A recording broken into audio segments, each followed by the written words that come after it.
मैं मेरी ओर से और संपूर्ण राजस्थान देवतुल्य जनता की ओर से आदरणीय मुख्यमंत्री भजनलाल शर्मा साहब को और भाजपा की सरकार को पूर्णतः हमारी राजस्थान सरकार के कैबिनेट को धन्यवाद और बधाई देना चाहूँगा कि जिस प्रकार से राजस्थान में संस्थाओं के द्वारा धर्म परिवर्तन करवाया जा रहा था, उस पर लगाम लगाने के लिए आदरणीय मुख्यमंत्री जी ने पहल की।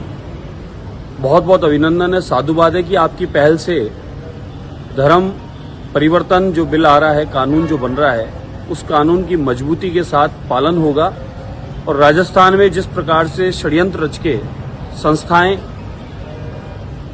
धर्म परिवर्तन कराने का जो काम कर रही थी, उस पर रोक लगेगी। मैंने अभी कुछ वीडियो के माध्यम से कांग्रेस राजस्थान के प्रदेश अध्यक्ष टोडासरा जी का भी मैंने उद्बोधन सुना। उन्होंने कई जगह कहा कि हम लोग इसका विरोध करेंगे। आप कहीं ना कहीं मुझे लगता है आप राजस्थान वासियों के साथ नहीं हैं, धर्म विरोधी ताकतों के साथ आप खड़े हैं।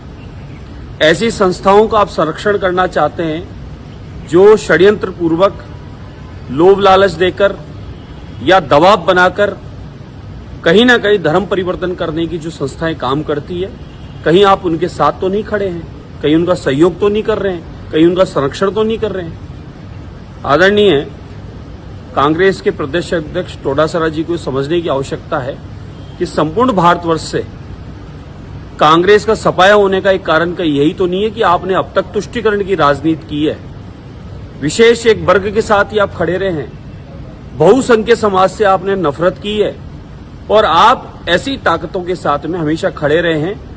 कहीं आतंकवाद की बात आती थी, आतंकवादी की बात आती थी तो उनके लिए वकील खड़े करने का काम आप लोगों ने किया, आपके आला कमाउन ने, दिल्ली इत्यादि के बड़े नेताओं ने किया। इसी प्रकार से पाकिस्तान से अन्य जगह से कई भी गतिविधियां होती थी तो आप उनके पक्ष में खड़े होकर अपने बयानबाजी चालू करते थे। ये समझ में नहीं आता कि कांग्रेस क्या इस देश में रहकर इस देश की राजनीति करते हुए क्या विदेशी विरोधियों के साथ, विधर्मियों के साथ में, या इस देश में कोई खंडित करने वाले कोई इस प्रकार के लोगों के साथ में खड़ी है जो इस देश में रहकर देश विरोधी बातें करते हैं। मुझे समझ में नहीं आया कि कांग्रेस को 70 साल हो गए लगातार, कांग्रेस इसकी वजह से आज खत्म और जीरो बराबर हो चली है। बिहार में ताजा आपको जवाब मिला है, उपचुनाव में हमने आपको शिकस्त दी है कि आपको ये समझ नहीं आई है कि आप लोग तुष्टीकरण की राजनीति करके देश और प्रदेश को कहां ले जाना चाहते हैं। देश के रहने वालों के प्रति आपका भाव नहीं है, बहुसंख्यक समाज के साथ आप खड़े नहीं रहते हैं, इसलिए इस प्रकार के अनर्गल बयान करते हैं। मैं आदरणीय मुख्यमंत्री महोदय भजनलाल शर्मा साहब का, भाजपा की सरकार का, मैं सुशासन का बहुत धन्यवाद करता हूं कि आपने ऐतिहासिक बिल पारित करके कानून बन रहा है और कानून का पालन होगा तो इस संस्थाएं जो है, जो अभी फड़फड़ा रही है और टोडासरा जी उनका संरक्षण कर रहे हैं, जल्दी इन पे लगाम कस के और इनकी दुकानें बंद होगी। मुझे इस बात का पूर्णतः विश्वास है। आज पूरे प्रदेश में प्रसन्नता है, खुशी है, इस बिल के आने से, कानून बनने से प्रसन्नता है। इसी प्रकार से एसआईआर का मामला आता है तो भी आप, अरे साहब फर्जी मतदान कटे, फायदा आपको भी है, इसमें चिंता काहे की है? क्या आप फर्जी मतदान से सरकार बनाना चाहते हैं? क्या फर्जी मतदान से बनते आ रहे थे आप? इससे ये शक उत्पन्न होता है।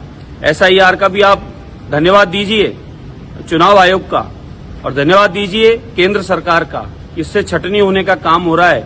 बाहरी जो लोग यहाँ पर घुसपैठिया घुस गए थे, बांग्लादेशी, रोहिंग्या और अन्य कहीं के लोग यहाँ छुपे पड़े थे, आज वो अपने बोरिया बिस्तर करके साफ होते चले हैं।